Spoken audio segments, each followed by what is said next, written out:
Bir uzun zamandır üzüm toplamaya gelmişiz. Satan satıyor zaten, satmayan da pekmez yapıyor, bestil yapıyor, sucuk yapıyor, kesme yapıyor. Hem ki ev ihtiyaçları için hem de fazla oldu mu piyasaya satmak için. Bağları olan 300-400 kasa, 500 kasa civarı üzüm topluyor. O bağların çoğulduğuna bağlıdır. Mesela ben bu sene diyelim ki 10-12 stil kaynattım. Hem pekmez, pestil, kesme, bastık, sucuk. Çünkü ben satmadım. Niye? Pestil olsun, sucuk olsun, diğer şeyler olsun daha rahat satılıyor. Şimdi biz en az, biz mehsereler zamanı diyoruz ya, 10-15 gün devam ediyor. 10-15 gün toplaması, çiğnenmesidir. Veyahut yapıp kaldırması 15 gün devam ediyor kesin. Pestildir, sucuktur. Bağları çok olan belki 20-25 günde devam ediyor. Ama üzümün sonu kışa yakın ancak bitiyor. Yani yavaş yavaş sarf ediyoruz. Topla birden değil. Şimdi ikindiden sonra toplayanlar sabahleyin pestil yaptıkları için akşam topluyorlar, sabah erkenden ki pestilleri yaparlar. Sabah toplayanlar hem satış için hem de pekmez yapıyorlar, ne zaman toplasan da oluyor. Yalnız pestil içinse bu saatten sonra toplanıyor, akşam çiğneniyor, sabahleyin pestile başlıyorlar.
ما شو نقول رئيس نقول شناني ما عندك المعصرة ما عصرناني tabi معصرنا بعد كان لي ما أقدر أرزان به ما قاش كان ondan sonra ağüznani ya bastık ya kesmer Rabbi ahlak.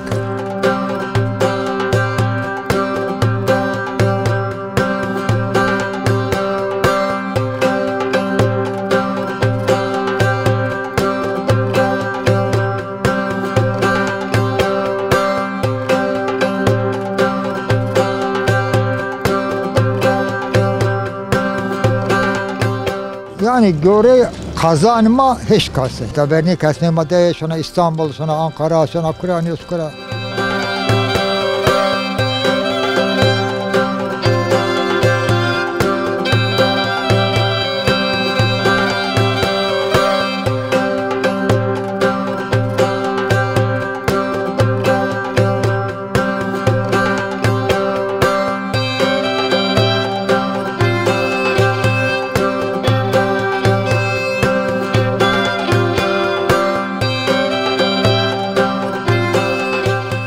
Diyarbakır'da şu anda bak üzüm zamanıdır ve şu anda gördüğünüz gibi bütün Koyular Mahallesi, biz mahalle olarak şimdi bütün köyler hem Diyarbakır'dan gelen hem Ankara'dan, İstanbul'dan, şehir dışından gelen bütün insanlar şu anda üzüm zamanı, bu şire zamanı gelip pekmez, pestil, buna benzer şeyler yapıp ondan sonra bazıları çok olan satıyor. Bazıları da hem kendine yiyecek için hem de ailesine, çocuklarına yapıyor.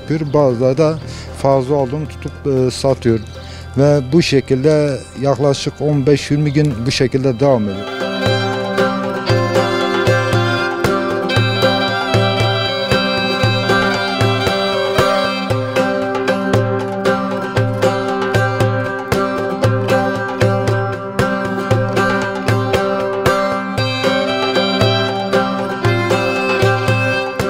Şire üzümünden çıkan pestil çeşidi var.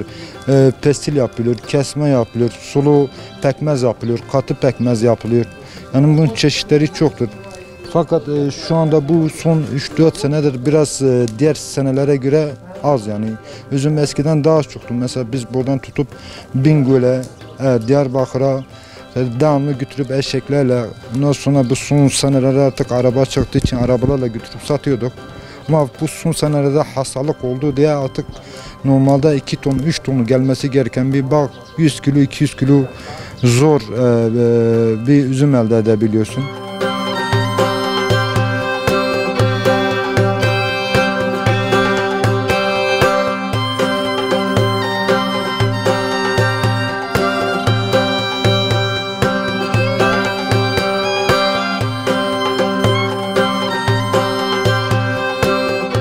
Şimdi bu helvanın şu anda pestil dışında 2-3 çeşidi daha var. Çeşidi ne derseniz de sorsanız deride biz kesme diyoruz azaca. Onu yapıyoruz. Kesme nasıl yapılıyor? O da aynı bu şekilde. Un katılıyor, dillendiriliyor ve aynı şekilde süzgeçten getiriliyor ve kazanın içine koyuyor. Kazanın içinde bu pestil pekmezi biraz daha suludur. Ama o kapkatı olması lazım. Biz kapkatı yapıyoruz. Kapkatı yaptıktan sonra en az 2-3 saat o kazanın içinde kuruyana kadar çeviriyoruz. Çevirdikten sonra onu komple o kazanın içine çıkartıp alüminyum leğenlere dolduruyoruz. Alüminyum leğenlere 2-3 gün içinde kalır, dileniyor ve o koruyor.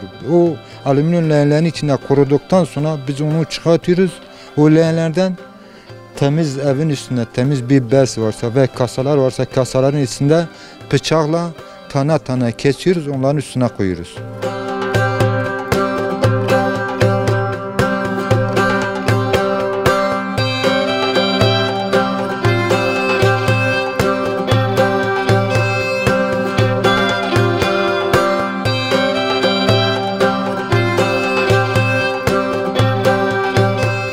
Tabii bunu yaparken mesela var içine ceviz koyan var, badem içi koyan var. Ondan sonra Antep fıstığı veya yer fıstığı veya fıstık artık o size kalmış bir şey yani.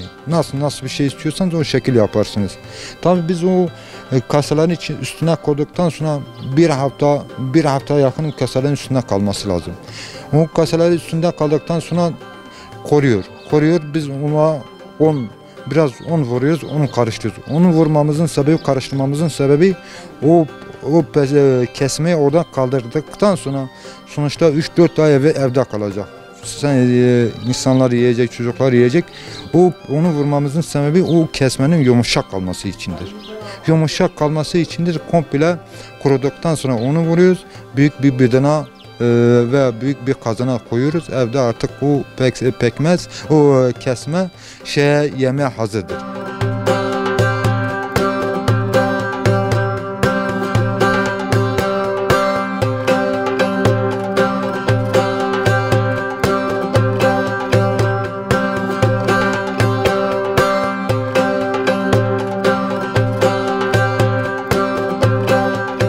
Diğer çeşidi var, diğer çeşidi helva biz diyoruz yine. Bu helva da aynı şekilde yine aşaması budur. Fakat biraz diğerlerine göre uğraşmalıdır. Neden uğraşmalıdır? Onu yapıyoruz, içine aynı şekilde süzgeçten geçirip içine koyuyoruz. İçine koyduktan sonra bayağı karıştırıyoruz. Çok kuruması lazım. Aşırı derecede kuruması lazım. Kuruduktan sonra yine biz onu çıkartıyoruz. Dışarı koyuyoruz, dinlendiriyoruz. Biraz kurutuyoruz ve onu da ayrı bir kazana koyuyoruz. Onun özelliği ne deseniz kışın boyunca mesela var, insan çok var.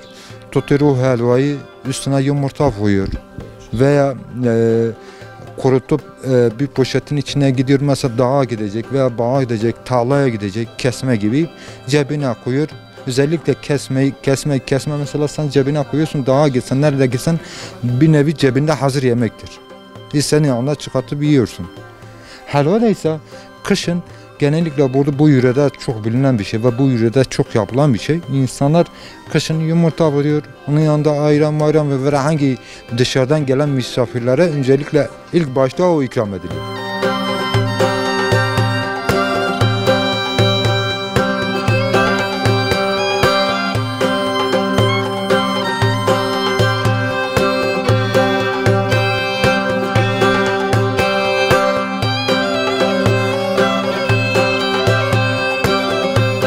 Bundan sonra zaten aşımız şu anda bir de şembile aşaması var. Tabii ki onu şembile aşaması da bu ceviz oluyor, badem oluyor, yine fıstık oluyor.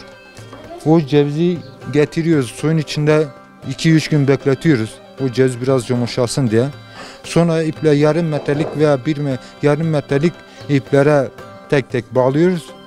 Bu ceviz içini tek tek yarım iplere bağlıyoruz. Bu pestil şu anda yaptığımızda ise onları getirip o sucukları içine batırıyoruz. Bir sefer batırıyoruz, orada bir 10 dakika götürüp asıyoruz, uzun soğumasını bekliyoruz. İkinci sefer tekrar batırıyoruz, artık o kıvama geliyor ve götürüp şu anda karşıda gözüküyor, asıyoruz artık. Kuruduktan sonra zaten artık hazır yemektir.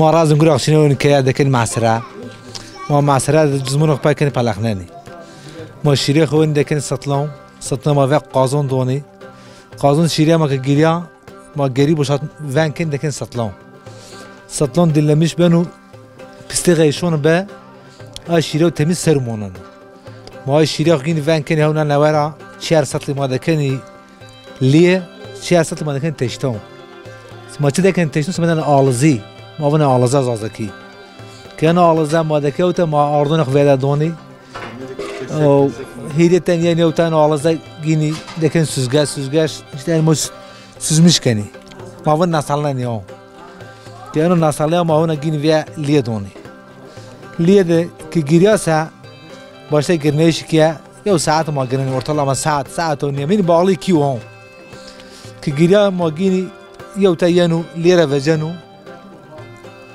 ليرة فجان بانو ما بين شرشفونة كاني كشرشفونة ذكاء قدينو ذاتان أو قديز ما سافرك يانو ما يعني إيش دوست يانو هم إيش دوست ما إكرام كاني ما واني أورتلام السورية يزيد تشاروش من أمنوني حرمينو كتبارا مونسا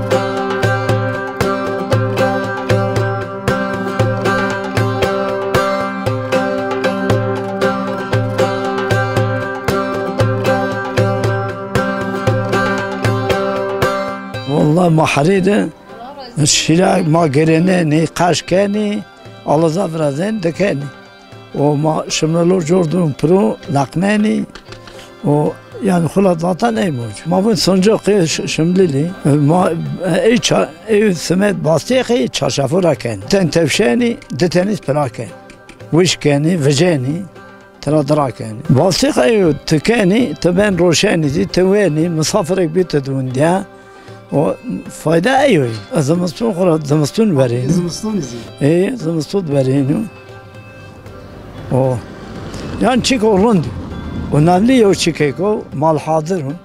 Ya misafir tu ver ticadan ronun yedin ko on ronun veni produşun.